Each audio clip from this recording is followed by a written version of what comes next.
नमस्कार शेतकरी बांधवांनो, बाजारभाव माहिती या आपल्या यूट्यूब चॅनलवरती तुमच्या सर्वांचं स्वागत आहे.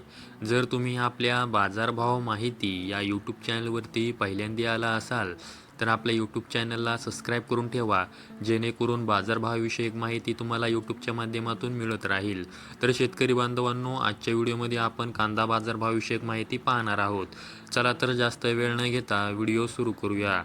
तर तुम्ही स्क्रीनवरती पाहू शकता 7 जानेवारी 2026 रोजी सोलापूर बाजार समितीमध्ये जो लाल कांदा आहे त्याची एकूण आवक ही 64,654 क्विंटल झालेली आहे.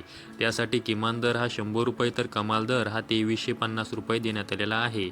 तर सर्वसाधारण दर हा 1000 रुपये देण्यात आलेला आहे.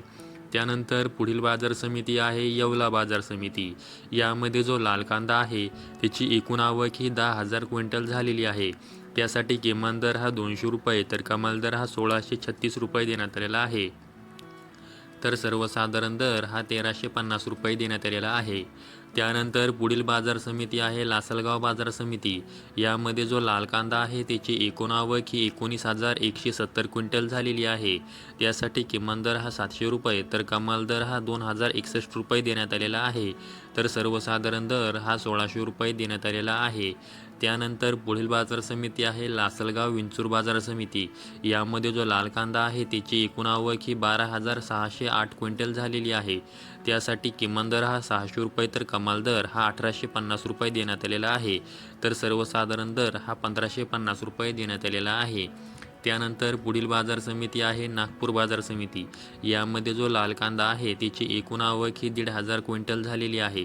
त्यासाठी किमान दर हा 1,500 रुपये तर कमाल दर हा 2,000 रुपये देण्यात आलेला आहे. तर सर्वसाधारण दर हा 1875 रुपये देण्यात आलेला आहे.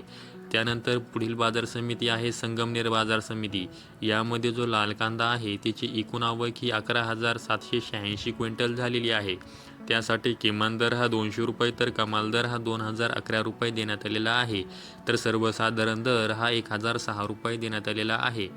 त्यानंतर पुढील बाजार समिती आहे पारनेर बाजार समिती. यामध्ये जो लाल कांदा आहे त्याची एकूण आवक 49,767 क्विंटल झालेली आहे. त्यासाठी किमान दर हा 200 रुपये तर कमाल दर हा 2,000 रुपये देण्यात आलेला आहे. तर सर्वसाधारण दर हा 1,425 रुपये देण्यात आलेला आहे. त्यानंतर पुढील बाजार समिती आहे पुणे बाजार समिती. तिथे जो लोकलचा कांदा आहे त्याची एकूण आवक ही 15,791 क्विंटल झालेली आहे. त्यासाठी किमान दर हा 500 रुपये तर कमाल दर हा 2,000 रुपये देण्यात आलेला आहे. तर सर्वसाधारण दर हा 1,250 रुपये देण्यात आलेला आहे. त्यानंतर पुढील बाजार समिती आहे नाशिक बाजार समिती. यामध्ये जो पोळ कांदा आहे तिची एकूण आवक ही 2,375 क्विंटल झालेली आहे. त्यासाठी किमान दर हा 450 रुपये तर कमाल दर हा 1,711 रुपये देण्यात आलेला आहे. तर सर्वसाधारण दर हा 1,400 रुपये देण्यात आलेला आहे. त्यानंतर पुढील बाजार समिती आहे पिंपळगाव बसवंत बाजार समिती. त्यामध्ये जो पोळ कांदा आहे त्याची एकूण आवक ही 18,000 क्विंटल झालेली आहे. त्यासाठी किमान दर हा 400 रुपये तर कमाल दर हा 2,100 रुपये देण्यात आलेला आहे. तर सर्वसाधारण दर हा 1,450 रुपये देण्यात आलेला आहे. त्यानंतर पुढील बाजार समिती आहे मुंबई कांदा बटाटा मार्केट. यामध्ये जी कांद्यांची एकूण आवक झालेली आहे ती 12,685 क्विंटल झालेली आहे. त्यासाठी किमान दर हा 900 रुपये तर कमाल दर हा 2,200 रुपये देण्यात आलेला आहे. तर सर्वसाधारण दर हा 1,550 रुपये देण्यात आलेला आहे. तर शेतकरी बांधवांनो, आजच्या व्हिडिओमध्ये मी तुम्हाला 7 जानेवारी 2026 रोजी कोणत्या बाजार समितीमध्ये कांद्यासाठी काय बाजारभाव होता याविषयी माहिती दिलेली आहे. अशाच कांदा बाजारभावाविषयक माहितीसाठी आपल्या यूट्यूब चॅनलला सबस्क्राईब करून ठेवा. व्हिडिओ आवडल्यास व्हिडिओला लाईक करा. संपूर्ण व्हिडिओ पाहिल्याबद्दल सर्व शेतकरी बांधवांचे धन्यवाद.